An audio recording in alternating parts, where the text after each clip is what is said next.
Hey folks, I hope everyone is having an absolutely fantastic day wherever you are in the world, and welcome back to another Scum video on the channel. In today's video we are going to be diving into base building techniques, and the main focus with this video is 5 ways to build your base to help secure it against raiders. Just to be clear, these techniques will only be useful for protecting your base while you have people inside protecting during the raid. I will be making my next video showing you the best techniques to protect against offline raiders in the coming weeks. For this video I will be building this base from scratch, and I will be implementing all the techniques as the build progresses for full visibility and guidance. My first tip, and probably the most obvious, is always choose the high ground. Under no circumstances should you be choosing to build your base below hills or mountains where other squads can simply camp and snipe your teammates while they move around inside your base walls. There are techniques to help prevent this, but that will be for another day. Now that we have chosen our base location on high ground, we can start building. Depending on your squad size, of course, you can choose what cabin is relevant for you, but for this video we will choose the medium cabin, so let's get those foundations down.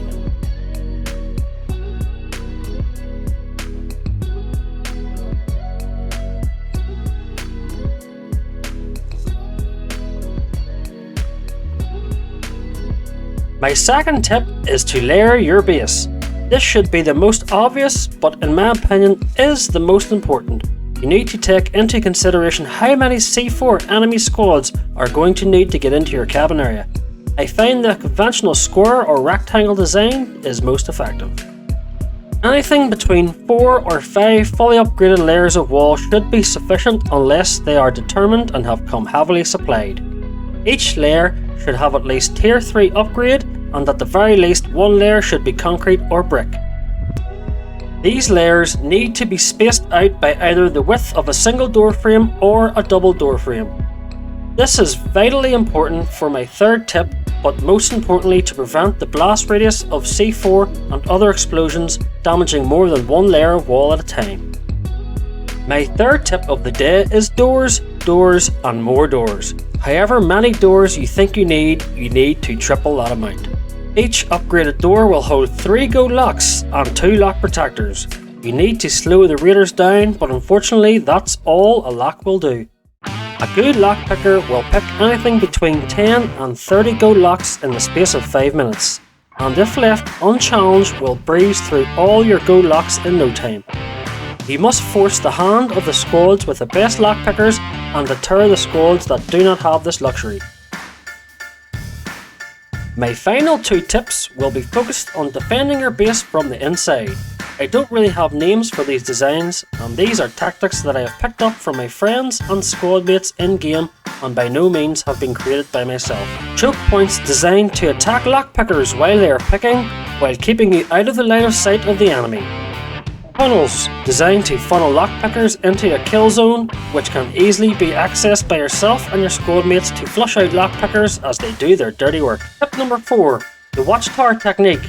You can apply this to as many of your base layers as you feel appropriate. I personally only use this technique on the very inner layer, which leads directly to the cabin. When placing the first inner layer of the wall down around your cabin, at the entrance point place a double door frame exactly middle on from the cabin.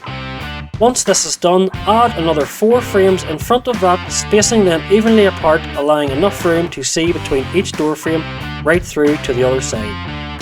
Once this is done, bring your inner wall up and square it off to join it with the very end frame, which in turn closes off your first layer of base. Then simply add the first section of the watchtower at both sides, making sure to push it closely to the outer wall. Only build the first section of watchtower and no more, as we want to keep it hidden, and once both of them are down, fully upgrade them to metal.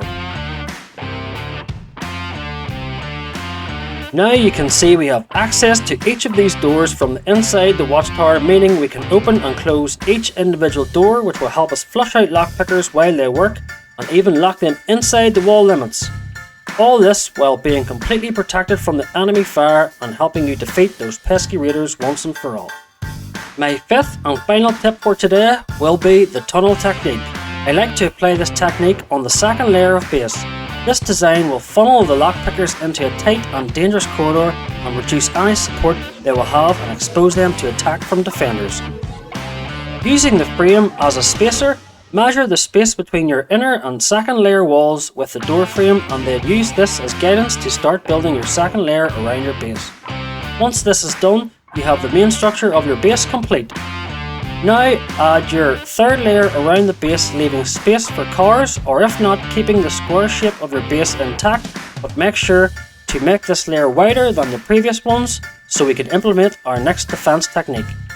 Once you have the wall built up around the back and sides of your base, leave it exposed at the front until we build our tunnel defense. Simply build two small sections of walls from each end of the door frame, bringing them in to meet in the middle of the door, but leaving just enough room so that one person could walk inside the opening. Then bring the walls out like a tunnel until you're happy with the tunnel's length. This can vary, so it's totally up to you. Just in front of the tunnel's entrance, leaving enough space to bring the walls out to meet. Place multiple double door frames again at the entrance point and then bring the tunnel out to join with both sides of the outer door frames. Now we have our third layer complete. Now to finish off this base, you can add more of the same techniques to improve the security of your base and protect yourself and all your gear from raiders. Touching back to tips 2 and 3, we need to add more layers and more doors. Using the double door frame, place 2 of them at each corner and 1 in the middle of each side, and using the frames as guidance, build your outermost layer of walls around the entire perimeter, but this time place the entrance at the back of your cabin to force raiders to travel up and around to the next point of entrance. You can implement tip 4, the watchtower technique, at this entrance to add a first line of defense. But this is totally optional and of course will require more resources and time. There are many more ways to protect your base, and I will make more videos in the future to highlight these, but for now that we have went through my top 5 tips, let's walk through the base and the layout. Hey folks, I hope you enjoyed that video of my 5 tips for base defense. As you can see now we are finished. I did note that it would be ideal to have at least one of your layers upgraded to brick or cement. You could choose which layer. I prefer to choose the outer layer. It's kind of deterrent, kind of forces people to lockpick your first doors, and of course doors and more doors is another tip. So you can see at the front here we have 5 doors. These doors should be all filled with gold locks and lock protection, and as we close them you can see that we have the watchtower defense. Now this is excellent for defending while people are lockpicking your base. You have full access between the doors, so you can just sneak out, or while they're lockpicking you can open the doors as well, and you can also close them. So it's pretty nifty and it's a great first line of defense. Now as we move into the base, the second outer layer is just a full metal upgrade. And as we've chosen the square design, it doesn't matter which way you go round. The front door is at the opposite side, and there is equal amount of doors on the right hand side and left hand side. Again, each door will have 3 gold locks and lock protection, which is essential to protect your base against raiders. And there's room also here to take bars up and stuff. As we move up round to the front of the base. Oh, I appear to have left the doors open. Whoopsie. You'll have another set of doors here. I always recommend to just double up your doors, even triple them, put an extra couple of frames, add some more doors. It will really help. And then once we've opened this door, just let me close these first. I forgot to close all the doors. I've left them all open like a silly boy.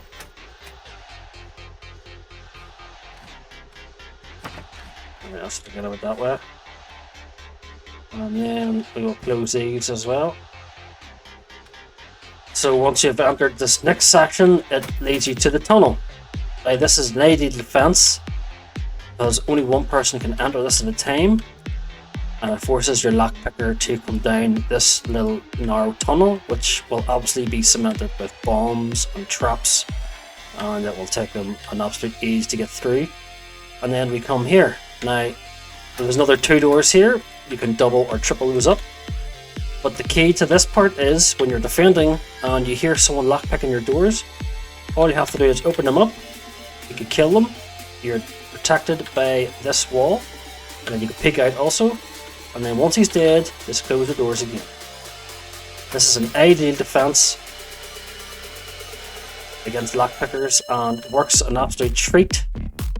And then in towards your cabin again, we have another 5 doors, which will all have gold locks and lock protection. And again, we have the watchtower defense on the innermost layer, so you can fight off those pesky raiders and kill the lockpickers as they come in. And then that's pretty much the tour. Like I said before, layers, layers, and layers. The first tip is pick the high ground, so as you can see, nobody can snipe inside this base from above, which is perfect and ideal. The second tip is doors, doors, and more doors. However many doors you think you need, you're going to need double or triple that. And second tip is layer your base. So as many layers as you possibly can. We have an inner layer, an outer layer, and then a layer after that, and then your very, very outer layer. Which means, if someone was just planning on blowing their way in, they would need monumental amount of C4. And even for the doors, a serious amount of lockpicking going on. The fourth tip is the watchtower defense, which is perfect. Now, these tips only work if there's someone inside your base defending, unfortunately. I will do a video next about the best 5 tips to prevent offline raiders, so that's coming up soon. And the fifth and final tip is the tunnel technique. As you can see, forces lockpickers down this tunnel where there will be plastered in mines and traps, and then while you're defending, you have an ideal opportunity to sneak up on the lockpickers without being shot from outside, cleaning him, taking his gear, closing the door, and waiting for the next one there. Thank you all for watching, folks. I do hope you found this video useful. I do hope you enjoyed watching it. And if you have, please leave a like.